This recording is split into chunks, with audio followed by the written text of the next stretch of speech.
a nossa colega.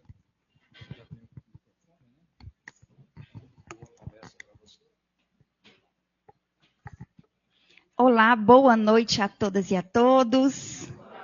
Muita paz e alegria. Eu agradeço imensamente a oportunidade de estar aqui no Lar de Jesus pela primeira vez.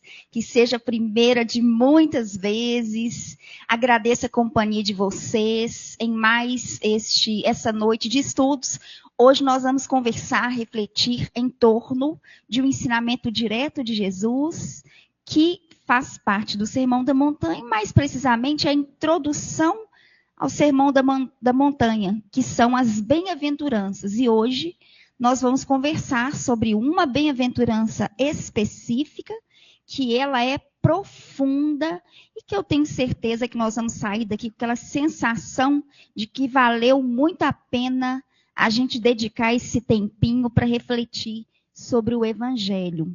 Nós iremos conversar sobre a bem-aventurança, bem-aventurados os misericordiosos, porque eles alcançarão a misericórdia. Primeira coisinha que eu gostaria de chamar a atenção sobre as bem-aventuranças. Primeira coisa, a bem-aventurança é a síntese do Sermão da Montanha. Do mesmo modo que o Sermão da Montanha é a síntese de todo o Evangelho de Jesus. Vamos guardar isso.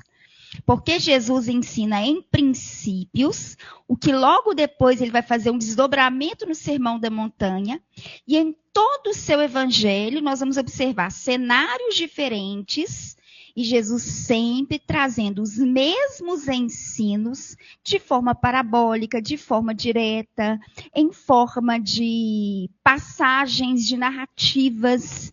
Então, isso guarda relação com a pedagogia do mestre, porque ele não é qualquer um. Ele não é um mestre, ele é um Rabboni. Ele é um grande mestre. Nós poderíamos dizer que ele é o mestre dos mestres. Então, Jesus, ele foi cuidadoso nos mínimos detalhes, ele se atentou para o modo com que ele iria compartilhar o ensino para que nós pudéssemos assimilar. E lembrando que o evangelho, ele é atemporal, ele não tem um prazo de validade. Então, hoje é que dia da semana? Quinta-feira. O jornal de domingo já está ultrapassado. E o evangelho de 2026 anos, ele continua perfeito, intacto. Com a sua validade ali, vamos dizer, e vai perdurar por um tempo que daqui a 1000 anos, 2000 anos, se formos refletir em torno do Evangelho, nós iremos encontrar um conteúdo profundo e substancioso.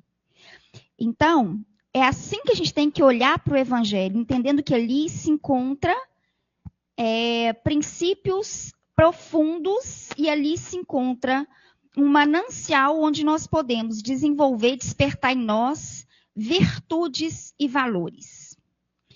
Quem faz a narrativa para a gente de uma forma mais detalhada, eu vou pegar a narrativa de Mateus Levi, está no capítulo 5.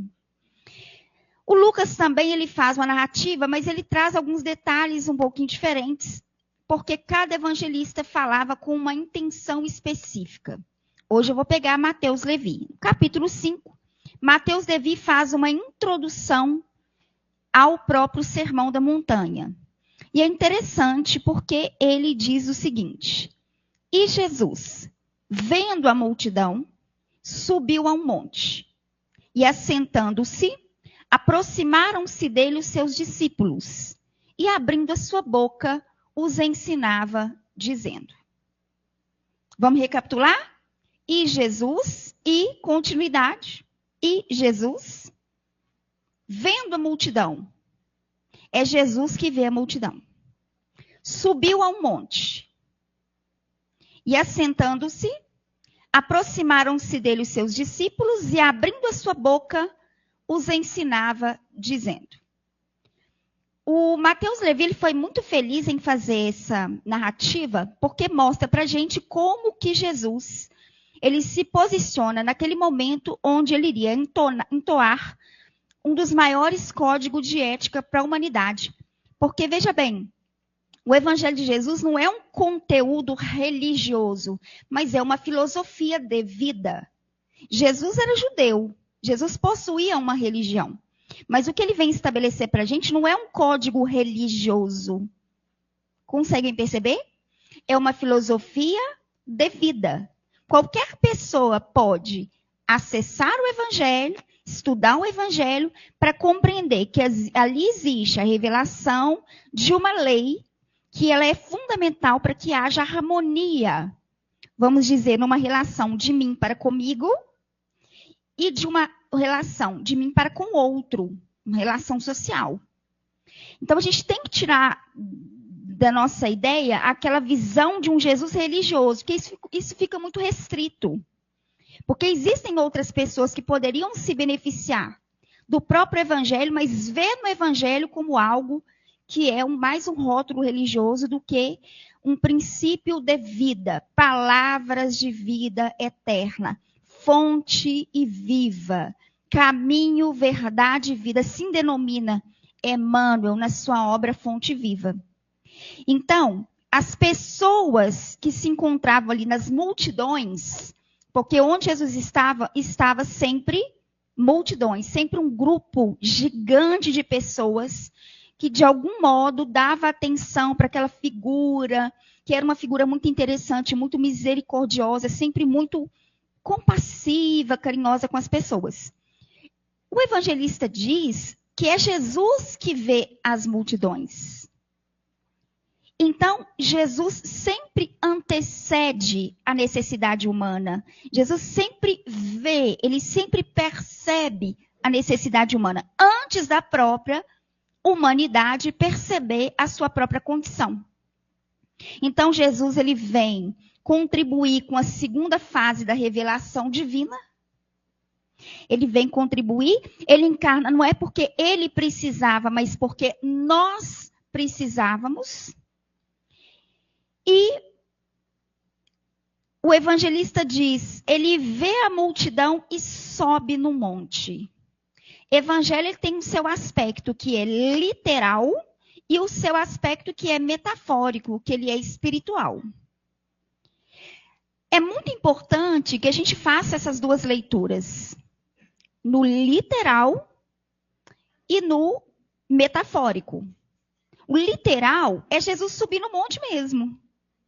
Subir no local mais alto para que ele pudesse estrategicamente falar e todas as pessoas ouvir. Então, a gente tem dentro de uma proposta de oratória, ou que a arquibancada, a pessoa fique embaixo, para que as pessoas da arquibancada vejam, ou que a pessoa fique em cima, o orador, né? Fique em cima, aqui eu estou à frente, para que vocês possam me ver, estrategicamente falando. Então, Jesus sobe no monte. Inicialmente, a gente pode entender esse subir no monte. Primeiro que toda subida, gente, pede esforço, tá? Literalmente falando, toda subida pede esforço. Então, didática da parte dele, que vê a multidão, ele como mestre e como Senhor, percebe que aquele era um momento favorável. Ele sobe no monte e se coloca numa condição confortável para as pessoas, para que as pessoas pudessem vê-lo. Ok? Até aqui? Tranquilo? Estão me fazendo entender? Mas aí vem uma coisa bonita, porque para além do literal, existe o aspecto metafórico. Quando nós vamos compartilhar algumas reflexões numa reunião pública, por exemplo, esse compromisso nosso começa no dia que a gente assume na agenda. Olha, hoje é que dia? 27, né? Dia 27 de novembro, não é? O Jair liga e fala, olha, você tem um compromisso lá. Então, naquele dia, a minha tarefa começa naquele dia. Não é aqui, 15 minutos antes que eu cheguei. Não, a tarefa começa no dia que a gente assume o compromisso. A gente começa a estudar, a gente começa a refletir sobre o tema, a gente começa a meditar, associar o tema a determinados aspectos importantes da vida da gente. E a gente se prepara espiritualmente para isso. Porque, do contrário, sairia palavras vazias. Eu penso aqui no que eu vou dizer para agradar do ponto de vista do aspecto estético da comunicação e esqueço o mais importante. Que aqui nós estamos lidando com duas realidades. Encarnados e desencarnados. Que nós estamos lidando com o componente mais importante da vida, que é a lei divina revelada por Jesus. Então, as minhas palavras aqui não podem sair vazias. Elas precisam sair molduradas por uma vibração que, de fato, venha a edificar.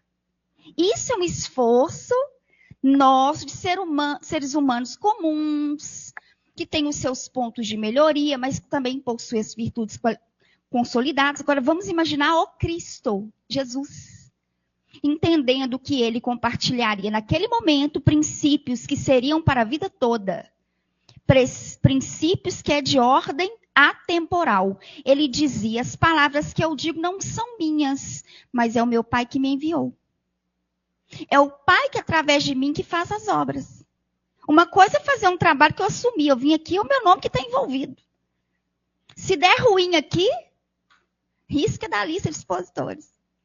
Fazer um trabalho que é meu, uma coisa. Imagina você fazer um trabalho que é do Pai. As palavras que eu digo não são minhas, mas do meu Pai que me enviou.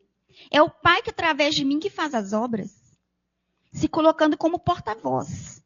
Então, naquele momento, eu imagino que a conexão do Cristo com o Senhor da vida, com aquilo que existe de mais sagrado, de mais puro, eu acho que naquele foi um momento muito sublime que Jesus, de fato, se conecta, abre o coração e entoa um dos hinos mais lindos, a ponto de Gandhi, em determinado momento, dizer, ele que não era cristão, hein, dentro de uma realidade totalmente diferente. Ele virou em determinado momento e disse assim, se perdesse todos os livros religiosos da humanidade e se restasse apenas o Sermão da Montanha, nada estaria perdido. Porque nele se encontra o Oriente e o Ocidente, o brahmanismo e o cristianismo e a alma das grandes religiões da humanidade. Isso é um gênio analisando o Evangelho. Ele leu só o Evangelho? Não. Ele leu grandes livros religiosos. E ele consegue perceber que ali no Sermão da Montanha estava tudo resumido.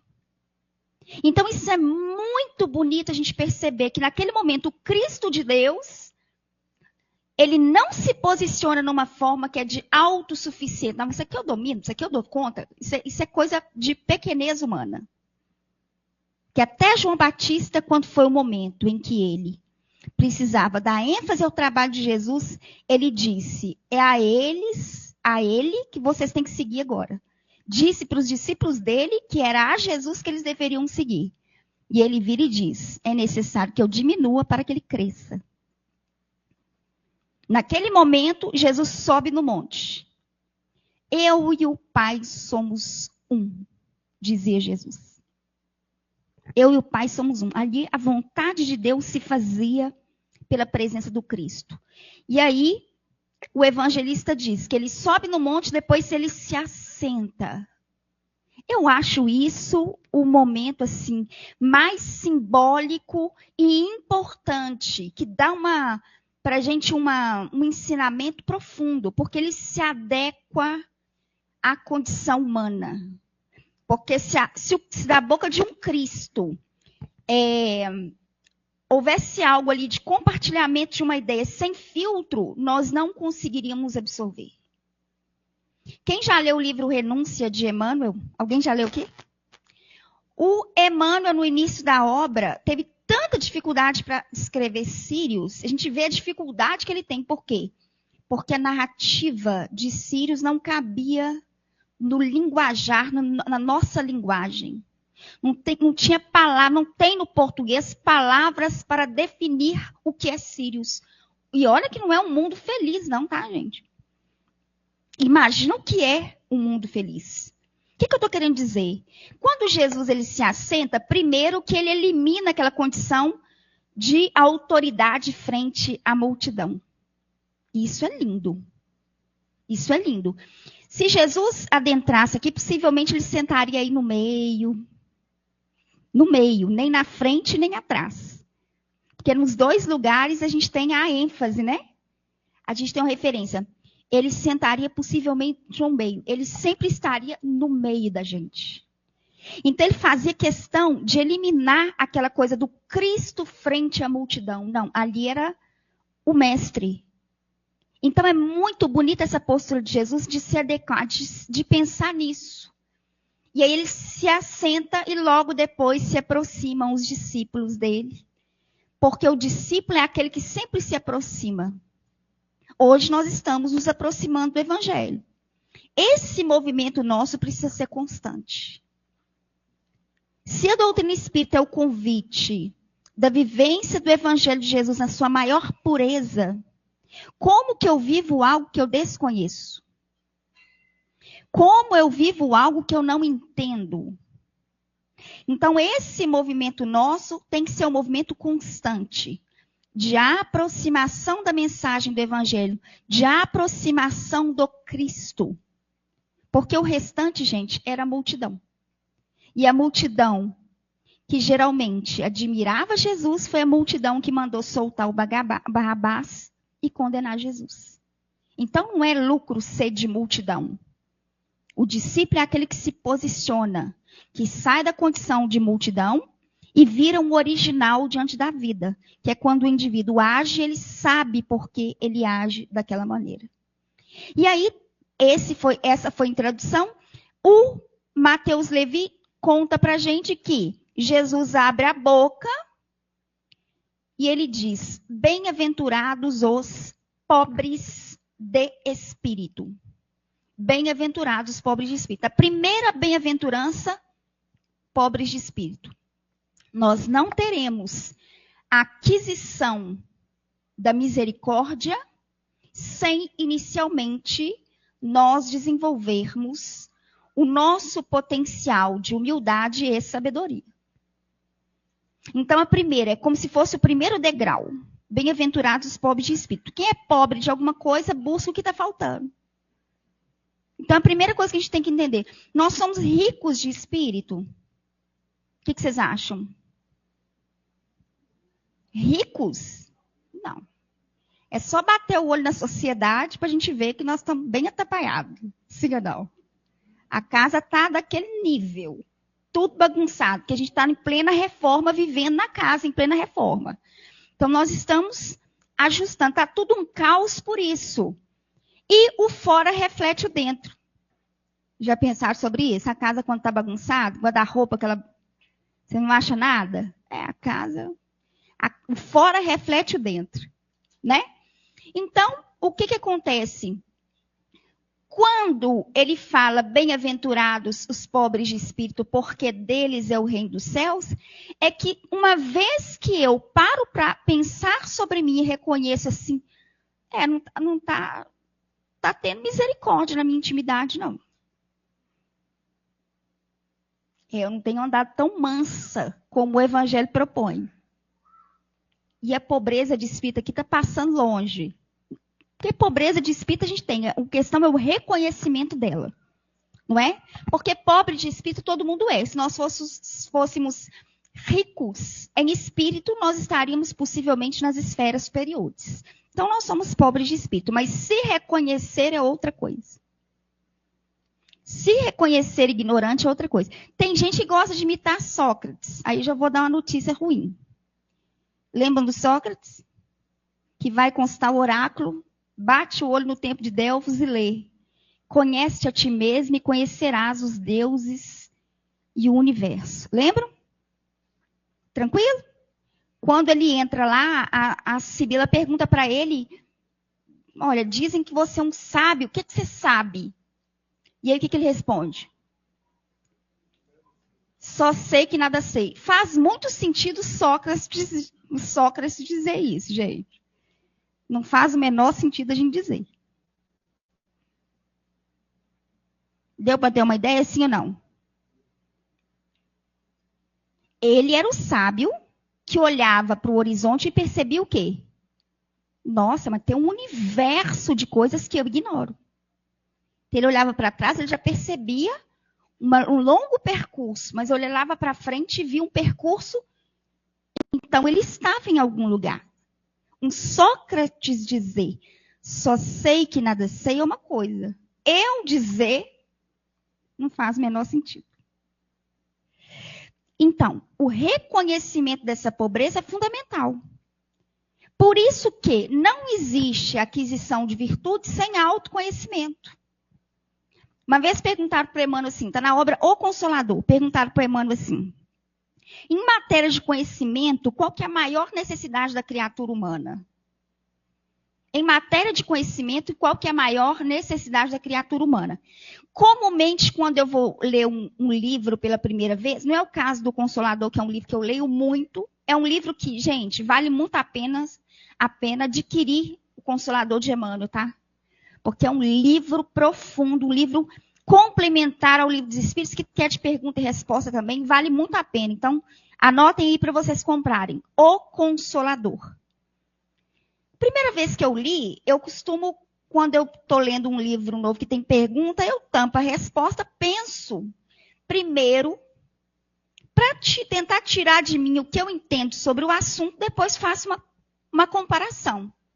E aí, quando perguntaram isso para o Emmanuel, eu pensei, o Emmanuel vai responder dentro dos grandes livros da humanidade, um Mahabharata, um Bhagavad Gita, um Evangelho de Buda, um Dhammapada, os livros da filosofia clássica, os pré-socráticos, pós.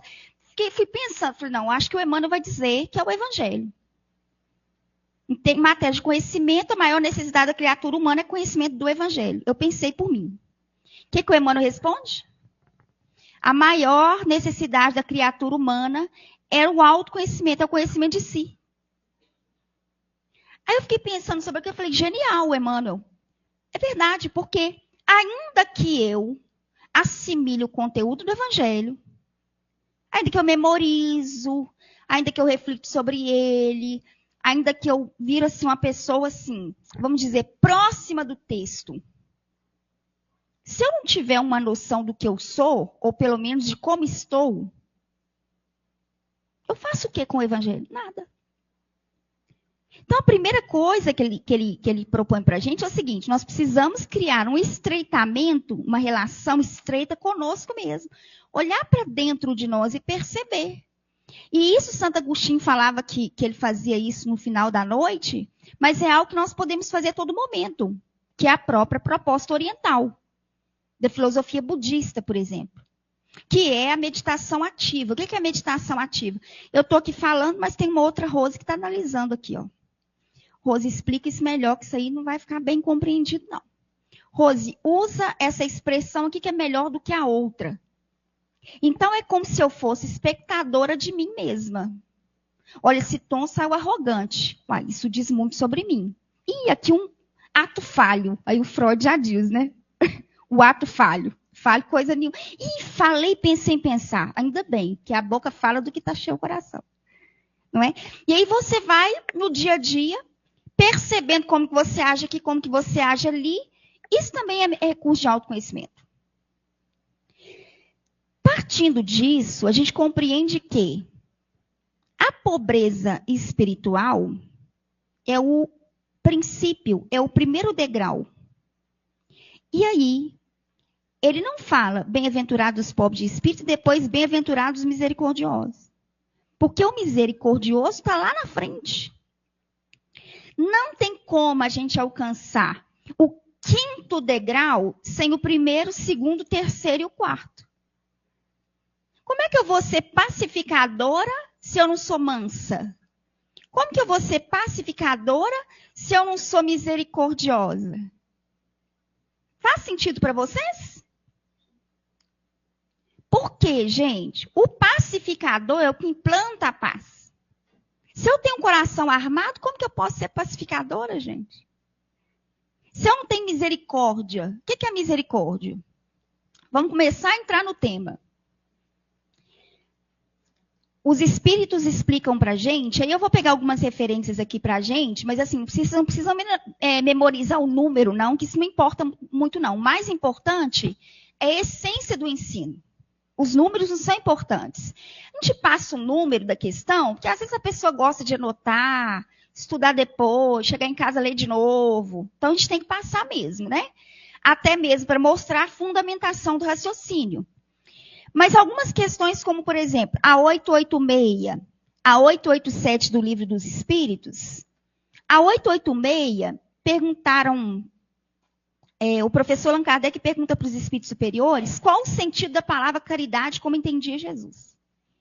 E eles disseram, benevolência para com todos, indulgência para com as imperfeições dos outros e perdão das ofensas. A misericórdia, ela está muito conectada entre a indulgência e o perdão. Então, caridade não é a gente pegar uma cesta básica e dar para alguém. Quando você fica sabendo de um mal feito de alguém, quando você fica sabendo de um ponto de melhoria, o que a gente chama de defeito, eu prefiro chamar de ponto de melhoria. Você fica sabendo de um ponto de melhoria de uma pessoa e não divulga, aquilo não passa para frente, fica entre você e a pessoa, isso é indulgência. E o perdão, não existe perdão sem misericórdia. Então, o que seria misericórdia? Se a gente dividir a palavra misericórdia, parte ela, a gente tem misericórdia. Misere de miséria, córdia de coração. Então, a misericórdia é a compaixão pela miséria do coração alheio. Vamos repetir. A misericórdia é a compaixão pela miséria do coração alheio. Lembra da primeira bem-aventurança? Todos somos pobres de espírito. Tem algum riquíssimo em espírito aí? Levanta a mão, gente. Um Cristo. Pior que o Cristo dizer que é um Cristo é demais, que não vai dizer, né? É igual o Buda. Uma vez perguntaram para o Buda assim, quando o indivíduo atinge a iluminação, vira um Buda, ele sabe que ele atingiu a iluminação? Que ele é um Buda? Aí o Buda diz, se ele dizer que ele perdeu a iluminação. Porque a iluminação é a unidade. Se ele pensa que ele é um Buda, ele está separado do todo. Por isso que uma pessoa boa não vai dizer, olha quanto sou boa. O humilde vai dizer, olha, eu tenho orgulho da minha humildade. Não tem isso. Não é? Não faz menor sentido. Então, olha que bacana. Se todo mundo, de algum modo, é miserável, nós deveríamos despertar em nós, partindo de uma estratégia de relações, a compaixão uns para com os outros. Não seria uma maravilha? Você está com aquela unha encravada, bem no dedinho mindinho. Sabe? E aí parece que vira um imã. Você sai batendo naquele dedo mindinho em tudo quanto é praga de cadeira, de mesa, não é? Aí você está dentro do ônibus lotado. Porque miséria pouco é bobagem. Há males que vêm para mais males ainda. E aí vem um endemoniado e pisa no seu dedo. Aí se agradece e fala que vai botar o nome do culto no lar. Não, você já olha já com a cara de Gregório, do livro Libertação, de André Luiz. Você olha para aquela cara, não é? Você quer matar o indivíduo. Por que você não mata? Por causa da Ceresp, né? Não é porque você é uma pessoa bem-aventurada, cheia do divino, é porque você não quer gastar o seu réu primário. Né? Porque vai que uma hora a gente precisa mesmo para gastar e aí deu ruim. Você já gastou uma coisa mais séria.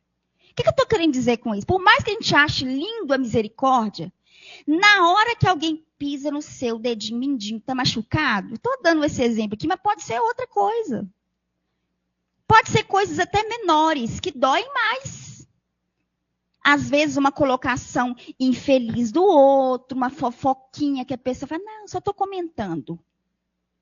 Não é uma fofoca não, só está comentando. E aquilo destrói com a vida do outro. A gente até acha lindo, a gente realmente concorda com o evangelho. que muito melhor a gente ter piedade, compaixão, eliminar todo tipo de guerra. Mas aí a gente tem que entender, então, por quê? O que acontece conosco que na hora H principal, a gente vira assim, um ser humano com a sanidade duvidosa. Que a gente sai de um extremo e vai para o outro. Por que será que isso acontece? E aí a gente tem que lembrar que a gente tem um instinto de conservação. A gente tem aquele cuidado conosco no sentido de nos preservar.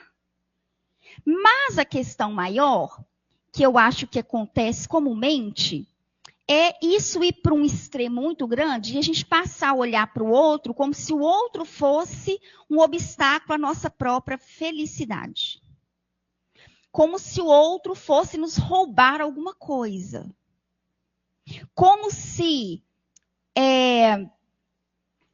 eu tivesse ali tudo para viver uma vida em paz. Com Deus, com tudo certinho. Mas o problema é o outro. E aí a gente começa num processo que é de armamento interior.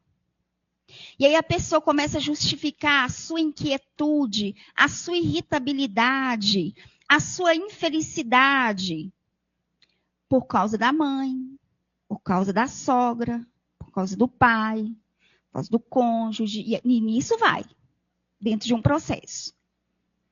E aí eu gosto sempre de pegar emprestado um princípio filosófico anterior a Sócrates, dos pré-socráticos, que eram os estoicos.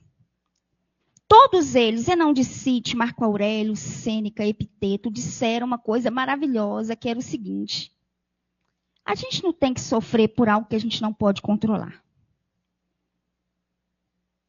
O maior erro da criatura humana, segundo os estoicos, é nós sofrermos, e a gente sofrer por algo que a gente não tem controle. O que o outro pensa sobre mim, eu tenho um controle sobre isso? O que o outro faz? O que o outro deixa de fazer? As questões da vida, as adversidades. Perdeu o emprego, tudo. Eu tenho controle sobre o que acontece fora? Não tem. Então eles dizem, ao invés de você gastar energia com algo que você não pode mudar, porque o que está de fora você não pode mudar. Você pega essa energia e você direciona essa energia em algo que você pode mudar. Que é o quê?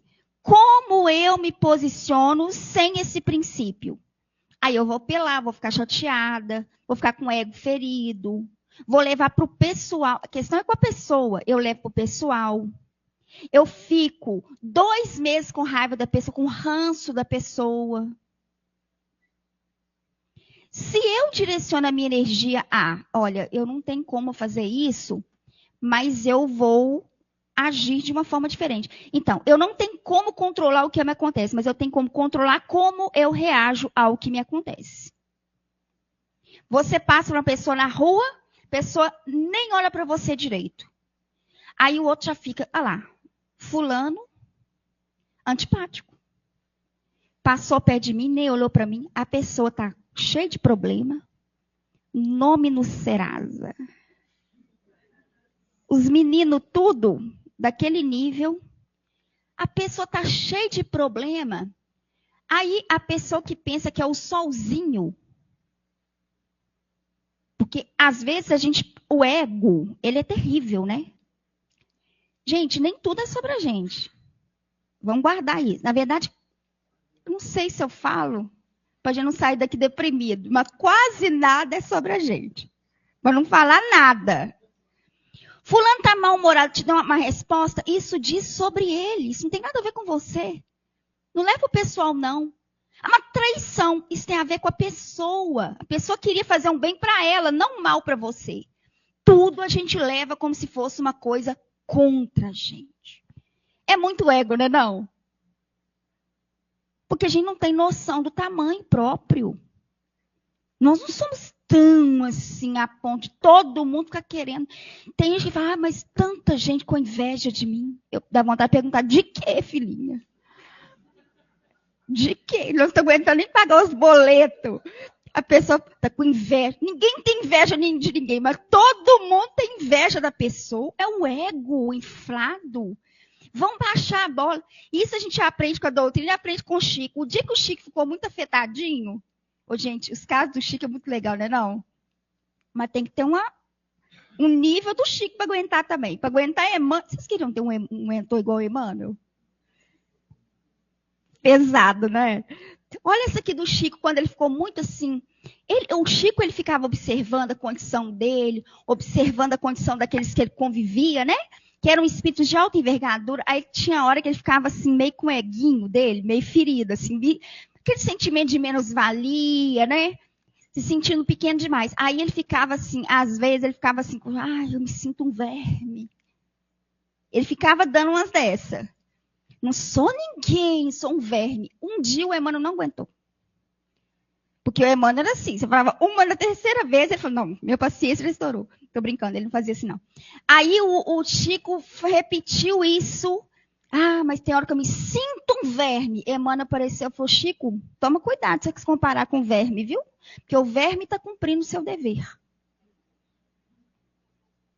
Eliminou 15 anos de psicanálise. É ou não é? Você com uma resposta dessa?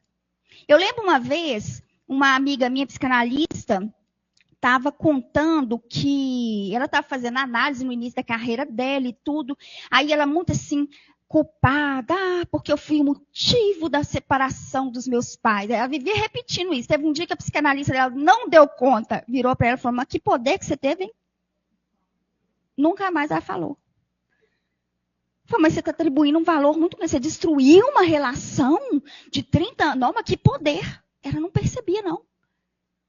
Então, veja bem, a que ponto que às vezes a gente infla o ego como se nós fôssemos, assim, criaturas intocáveis. Não, gente.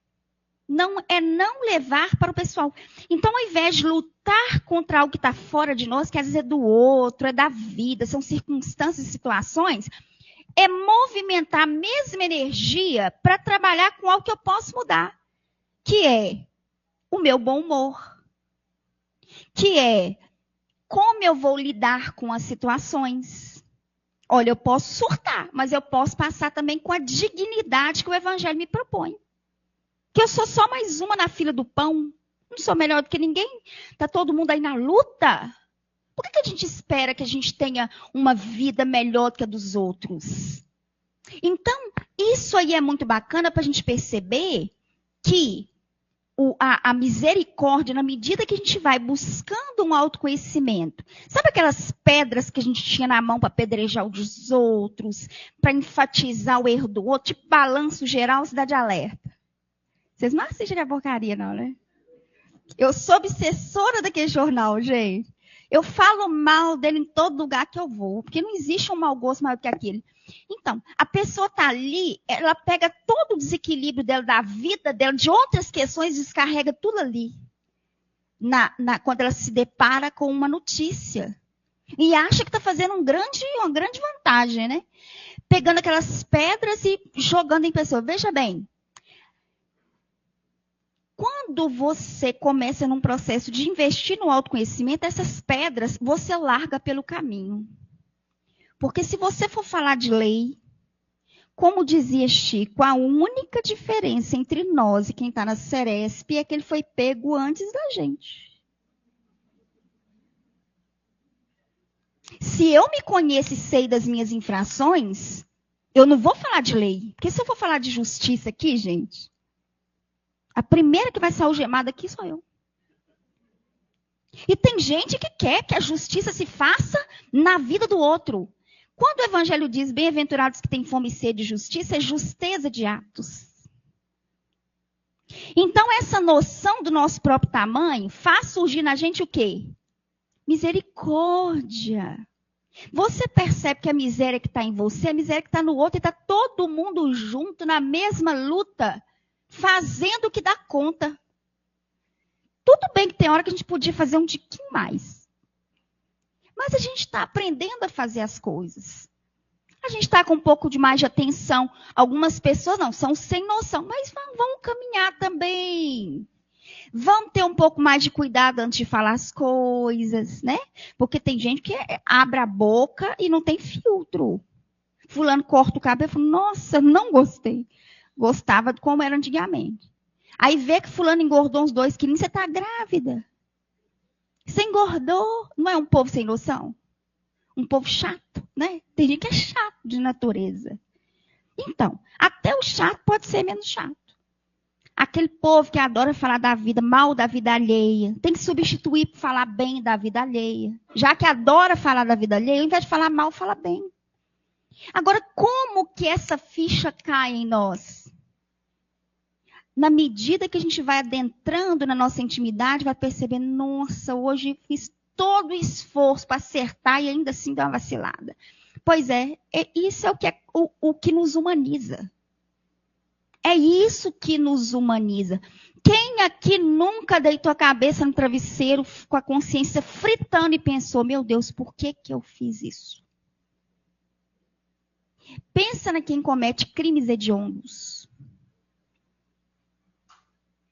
Já pensaram aí? A gente tem que pensar nisso. Lembra do Cabrini entrevistando o maníaco do parque?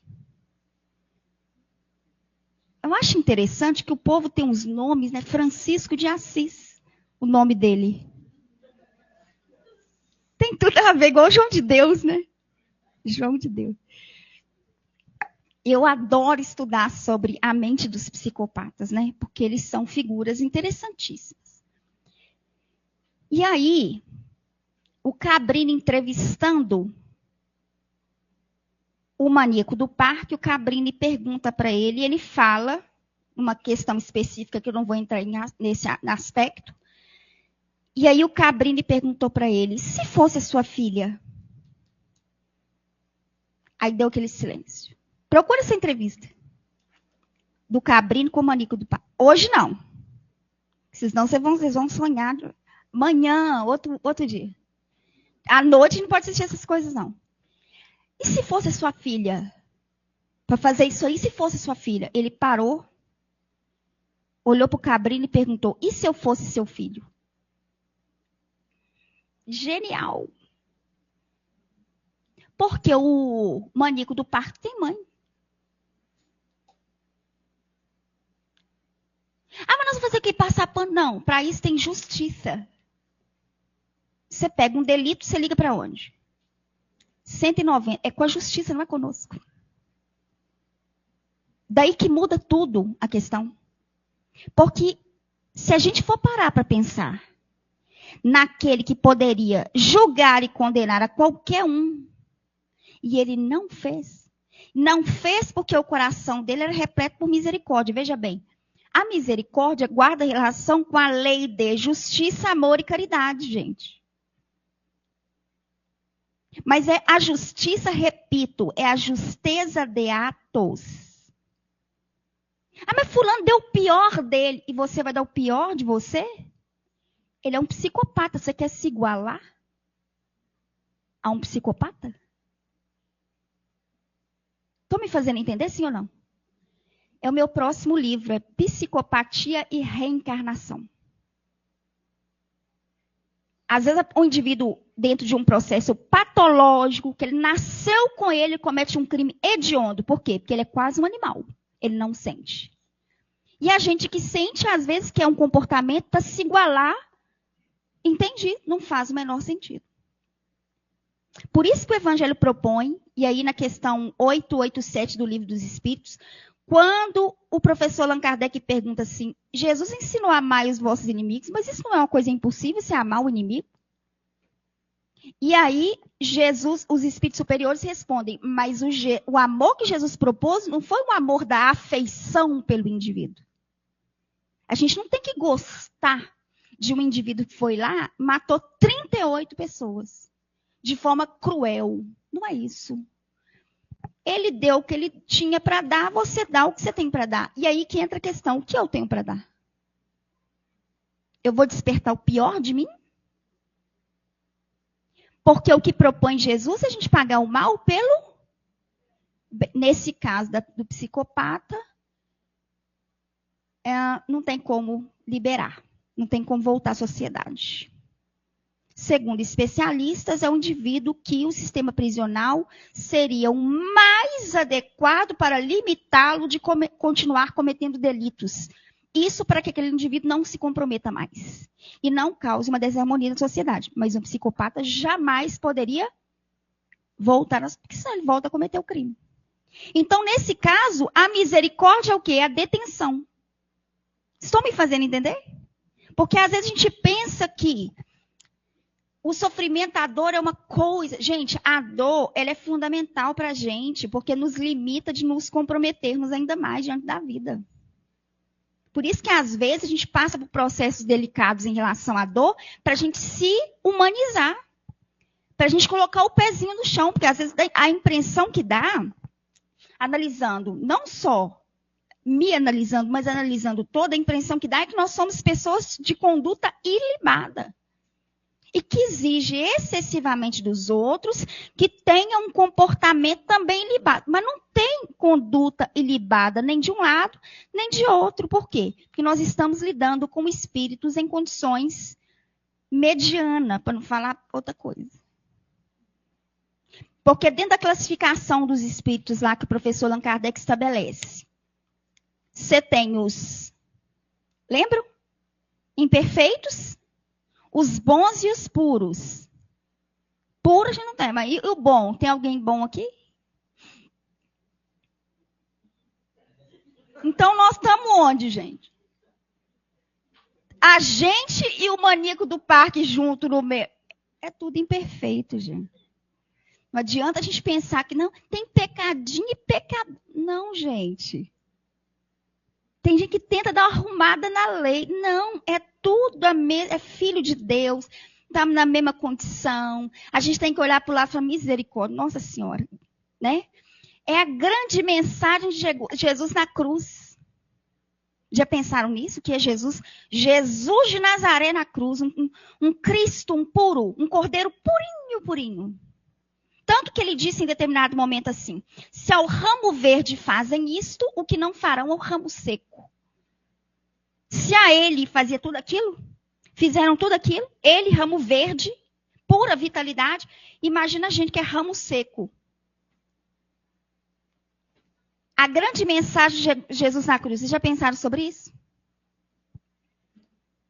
Vocês já pensaram que nós somos discípulos dentro de uma perspectiva muito humana e restrita, e pequena e tacanha, nós somos discípulos de um mestre fracassado. De um Senhor fracassado, que não revidou, que não mostrou sua força, o seu poder. Porque tem muita gente que pensa que força é isso, é combater o outro. Eu conto, vocês contam. Quando você vê um indivíduo muito, o machão, né? Aquele ali é o mais frágil que tem, é ele. Aquele é uma casca que põe para distanciar bastante da sua vulnerabilidade. Não, eu ia falar uma coisa aqui, mas não vou nem falar, não. Eu ia falar quanto maior, né? É porque todo ser humano é frágil, mas tem gente que tem uma dificuldade gigantesca de perceber isso. Porque a gente tem uma percepção de que a fragilidade é aquela coisa, como é que eu posso dizer? Tanto que tudo aquilo que é relativo e aproxima do componente feminino, todo mundo desfaz. Mas quem ficou na cruz foram as mulheres e João Evangelista. Porque a verdadeira força está na consciência da sua própria vulnerabilidade. A consciência da sua própria fragilidade. Então não cresça em cima do outro. Por isso que Jesus diz, não resistais ao mal. Não resista ao mal. Se alguém te oferecer, se alguém te bater uma face, apresenta a outra. O evangelista que trabalha isso fala da luz e sombra, da dualidade. Se você for ferido no orgulho, ofereça o quê? O oposto. Ninguém é ofendido na humildade. A gente é ofendida no orgulho. A gente vira e diz, quem que fulano pensa que ele é para falar assim comigo? Quem que fulano pensa que é para fazer isso comigo? Sim ou não? É o ego, gente. O nosso maior inimigo é o ego. Gandhi de novo. Gandhi virou em determinado momento. Olha que coisa interessante como que o ser humano precisa ser estudado mesmo, né? Era um povo subjugado. Ele um grande pacifista. Busca a liberdade de forma pacífica, se sacrificou.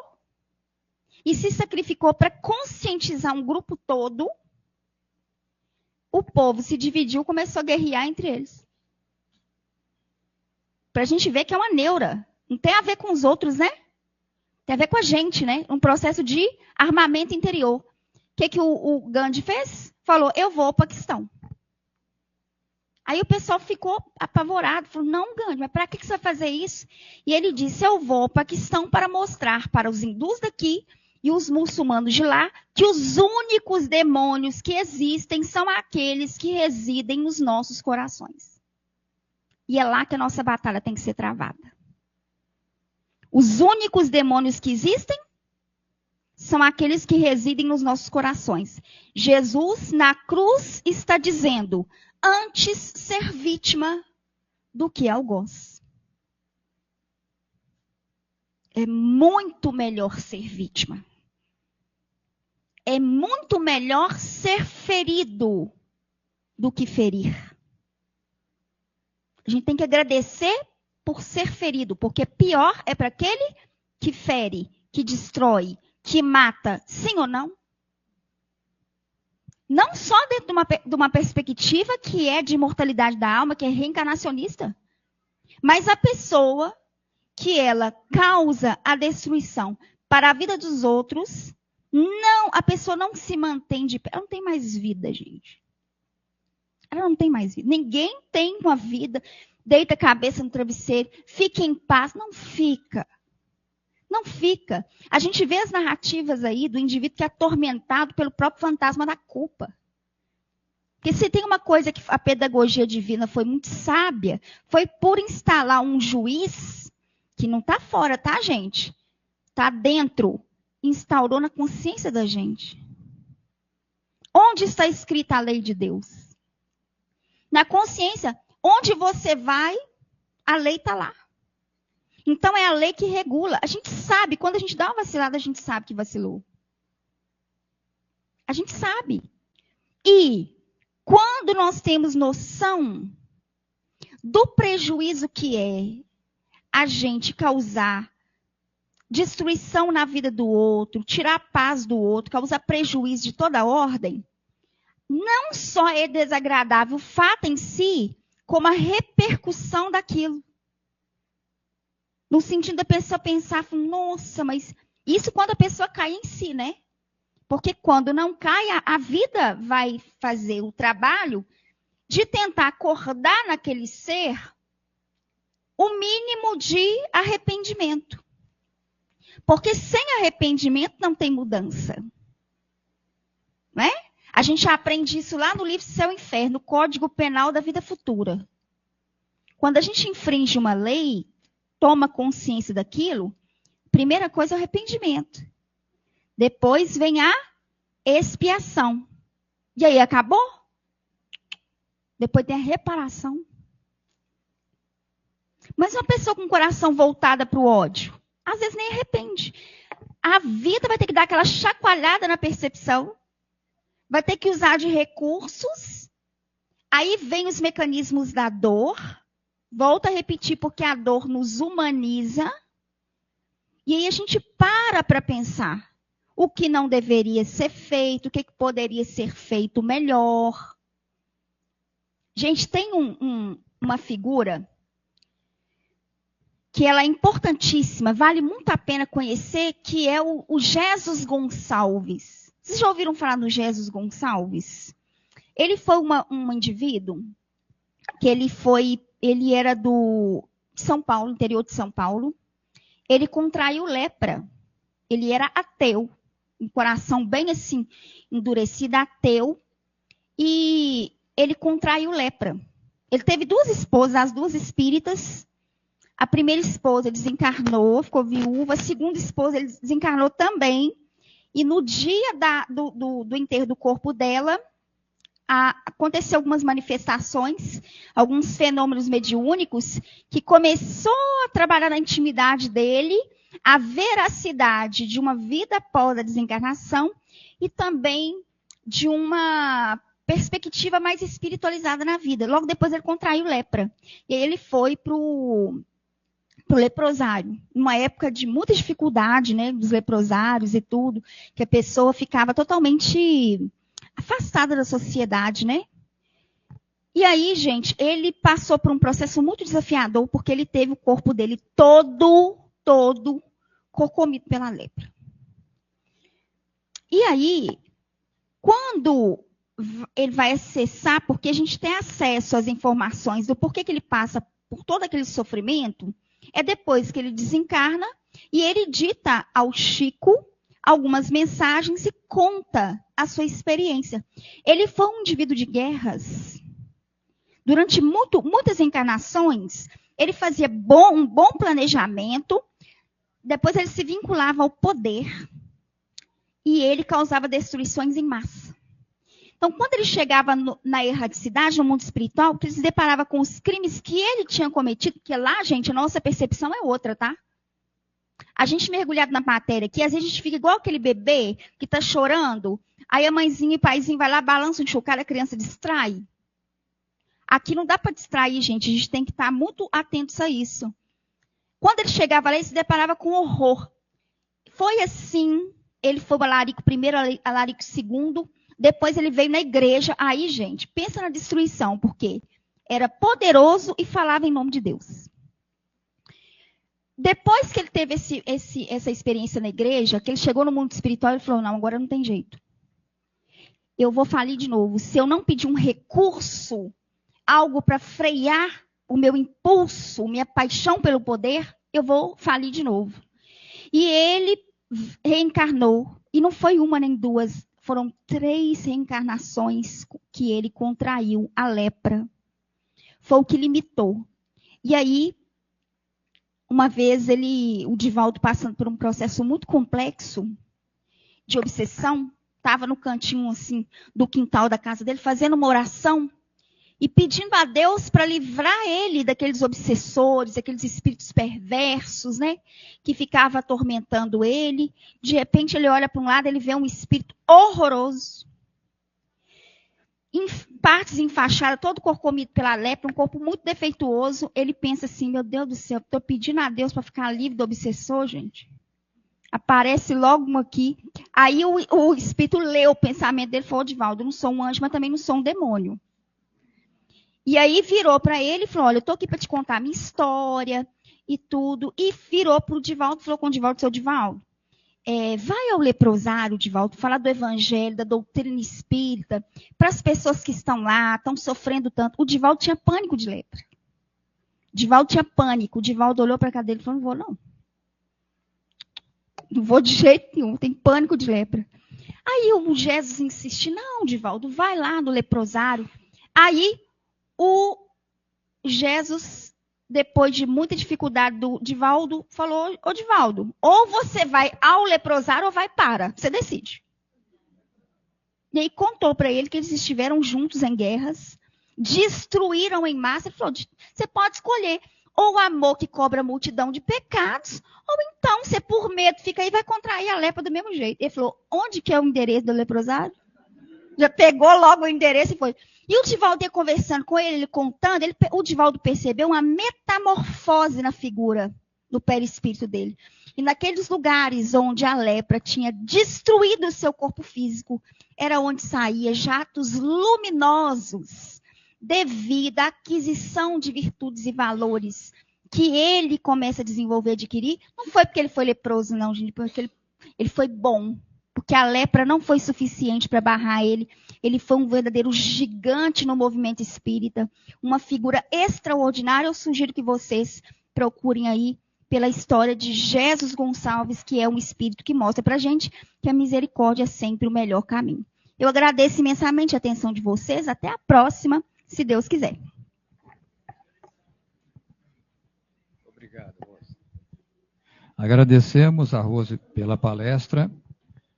E agora vai iniciar o serviço de passe. A equipe vai chamando da frente para trás e vamos fazer uma oração final e retomamos a harmonização musical. Vamos elevar o nosso pensamento a Jesus e vamos agradecer com toda a nossa alma. Jesus, vos agradecemos de coração por mais essa noite, pelo aprendizado que tivemos aqui, e nos abençoe, por favor, para que possamos chegar em casa e não esquecermos esse ensinamento, que possamos colocá-lo, no mínimo, um pouquinho em prática, para que o nosso coração seja mais amoroso e que possamos praticar a misericórdia, como nos foi falado aqui. Que assim seja. Rose, bom retorno para você, viu?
Convido a todos para que a gente agora nós cantemos a prece em agradecimento a Jesus, nosso mestre e irmão.